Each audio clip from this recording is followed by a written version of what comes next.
Bulan Ramadan adalah bulan yang penuh dengan keberkahan. Banyak hal yang khusus disyariatkan di bulan Ramadan. Salah satunya adalah puasa.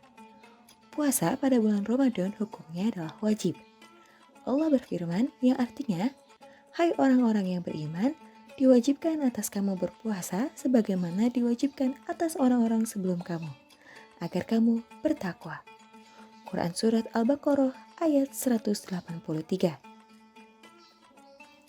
Dan janganlah kamu mengikuti apa yang kamu tidak mempunyai ilmu tentangnya. Sesungguhnya, pendengaran, penglihatan, dan kolbu, semuanya itu akan dimintai pertanggungjawabannya. Seperti penjelasan dari ayat tersebut, semua yang kita kerjakan harus ada pengetahuannya. Seperti contoh, ketika kita ingin berpuasa, maka sudah sepantasnya kita mengetahui esensi dari puasa. Karena sesungguhnya kita sudah diberkahi oleh Allah 3 moda dasar, yaitu pendengaran, penglihatan, dan akal pikiran. Dari pemberiannya tersebut, kita harus menggunakan dengan semaksimal mungkin. Sebab semua pemberian Allah itu kelak akan dimintai pertanggungjawabannya. Perintah puasa sudah ada dari zaman Nabi Isa, Musa, hingga Ibrahim.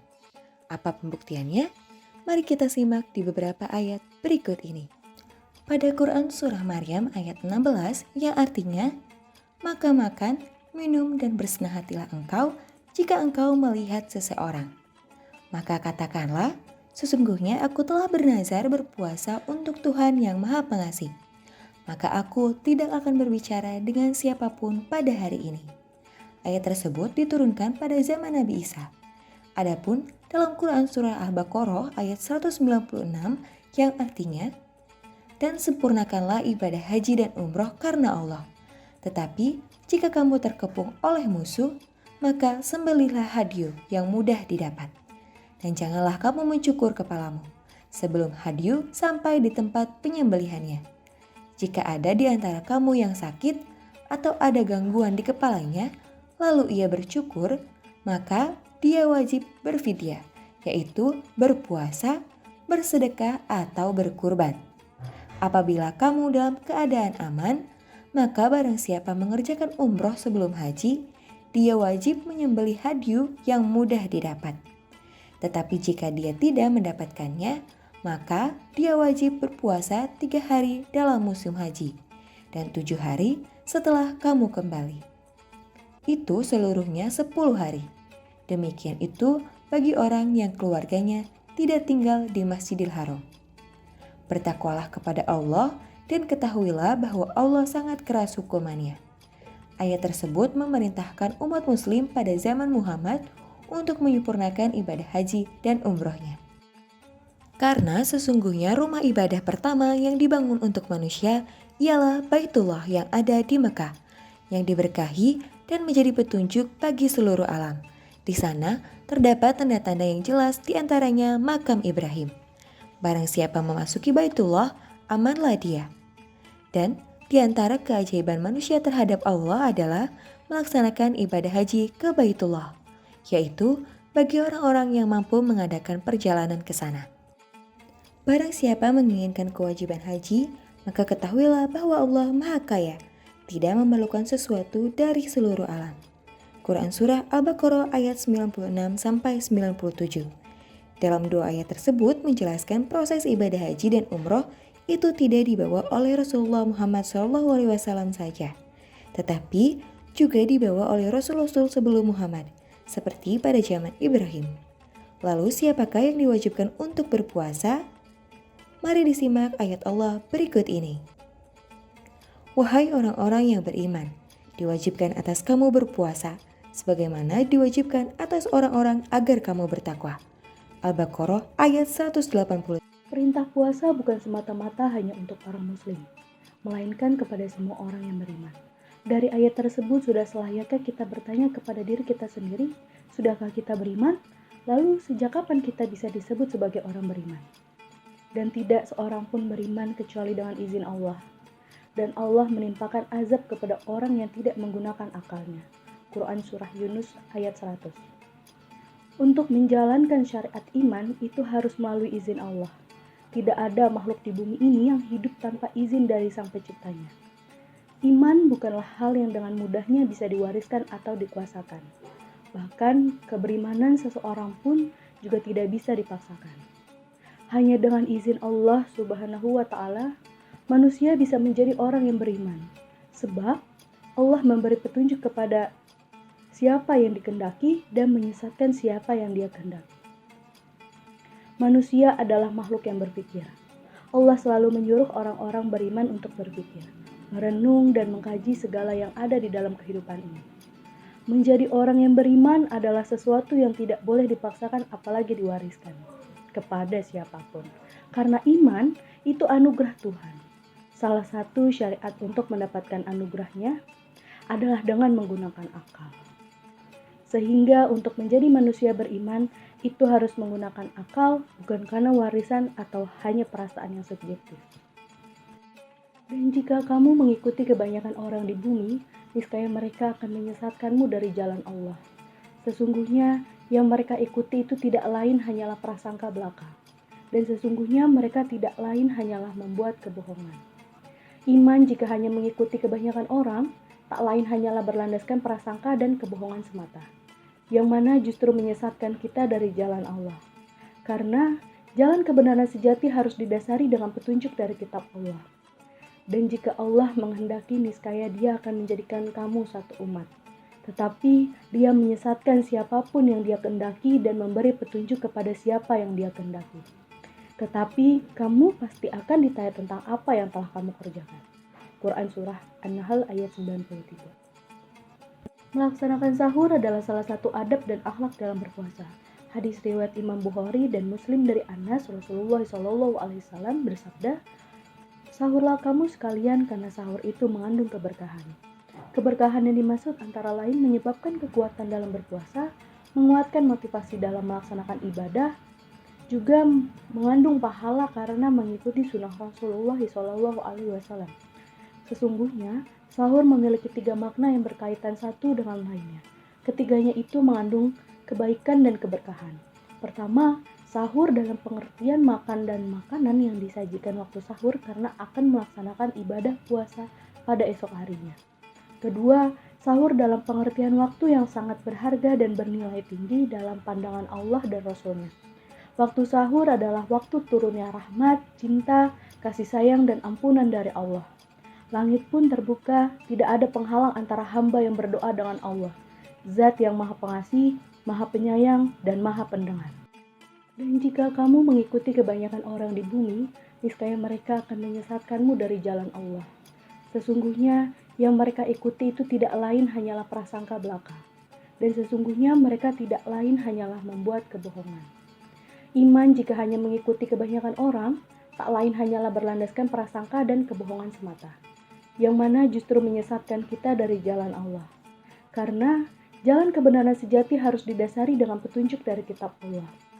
Dan jika Allah menghendaki, niscaya Dia akan menjadikan kamu satu umat. Tetapi Dia menyesatkan siapapun yang Dia kehendaki dan memberi petunjuk kepada siapa yang Dia kehendaki. Tetapi kamu pasti akan ditanya tentang apa yang telah kamu kerjakan. Quran Surah An-Nahl ayat 93. Melaksanakan sahur adalah salah satu adab dan akhlak dalam berpuasa.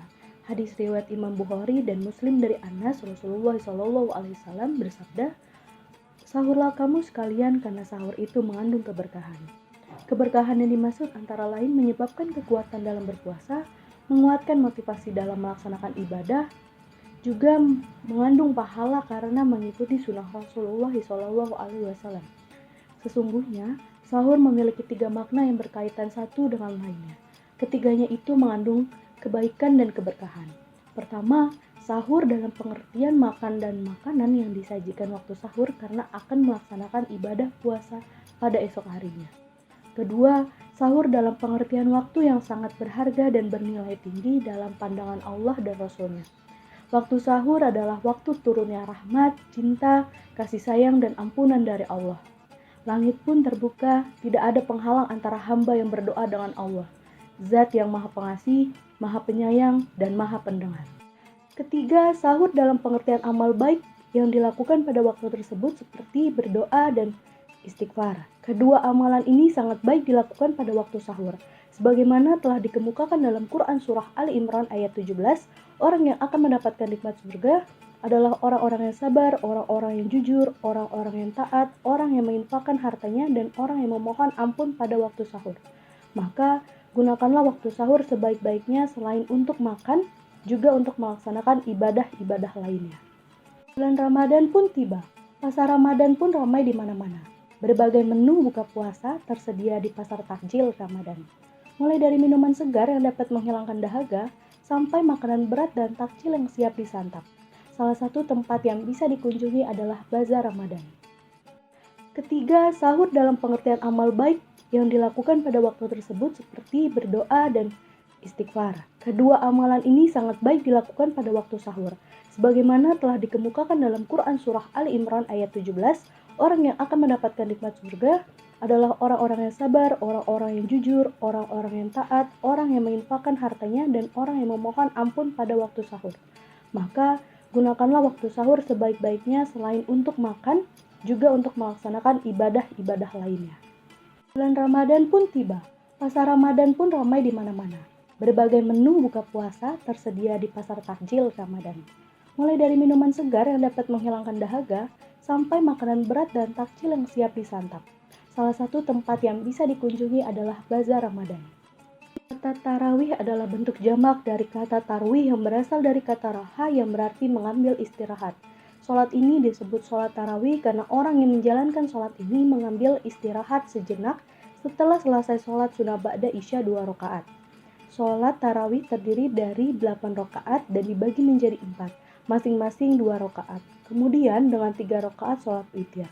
Sebenarnya sholat tarawih yang dilakukan pada bulan Ramadan merupakan sholat tahajud yang dilaksanakan pada bulan-bulan biasa. Dengan kata lain, sholat tahajud yang dilaksanakan dalam bulan Ramadan itulah yang akhirnya menjelma menjadi sholat tarawih sekarang ini. Rasulullah SAW sangat menaruh perhatian pada sholat tahajud yang dilaksanakan pada bulan Ramadan ini. Dalam sebuah hadis, Rasulullah SAW bersabda, "Barang siapa bangun malam untuk menjalankan sholat dalam bulan Ramadan, sertai iman dan karena ingin memperoleh perkenaan ridho ilahi, dosanya akan diampuni." Hadis riwayat Al-Bukhari. Sebuah hadis juga menerangkan bahwa Rasulullah mempunyai sebuah kamar kecil di masjid yang dibuat untuk beliau sendiri, dilengkapi dengan tikar sebagai tempat menyendiri untuk menjalankan sholat tahajud selama bulan Ramadan. Pada suatu malam, Rasulullah bangun untuk melaksanakan sholat tahajud. Para sahabat yang sedang berada di masjid pun melihat beliau. Lalu mereka ikut sholat. Maka kemudian terjadilah sholat tarawih tersebut berjamaah dengan Rasulullah sebagai imamnya. Pada malam berikutnya, orang-orang yang melaksanakan sholat tarawih berjamaah itu bertambah besar. Dan pada malam ketiga, orang-orang yang ikut sholat tarawih berjamaah bertambah besar lagi. Tetapi pada malam keempat Rasulullah tidak muncul untuk memimpin sholat tarawih berjamaah. Sebab Rasulullah sangat khawatir kalau kelak di kemudian hari sholat tarawih itu akan dianggap sebagai sholat fardu. Oleh karena itu Rasulullah SAW menganjurkan kepada umatnya agar menjalankan sholat tarawih di rumahnya masing-masing. Hadis riwayat Al-Bukhari. Dengan demikian pada zaman Rasulullah, zaman Khalifah Abu Bakar, dan zaman permulaan Khalifah Umar, sholat tahajud selama bulan Ramadan dilakukan sendiri-sendiri di rumah masing-masing. Tetapi Khalifah Umar mengadakan perubahan yaitu sholat tahajud pada bulan Ramadan, dilaksanakan secara berjamaah setelah melakukan sholat isya. Umar bin Khattab mengatakan bahwa perbuatannya itu adalah bid'ah, dan bahwa sholat yang dilakukan pada larut malam ketika orang-orang sedang tidur itu lebih baik daripada sholat tarawih yang dilakukan pada permulaan malam. Walaupun demikian, kebanyakan orang, perubahan yang dilakukan oleh Khalifah Umar itu diterima dengan berdasarkan teladan Rasulullah SAW. Bahkan Rasulullah SAW sendiri yang pernah melaksanakan sholat tahajud berjamaah selama 3 malam berturut-turut.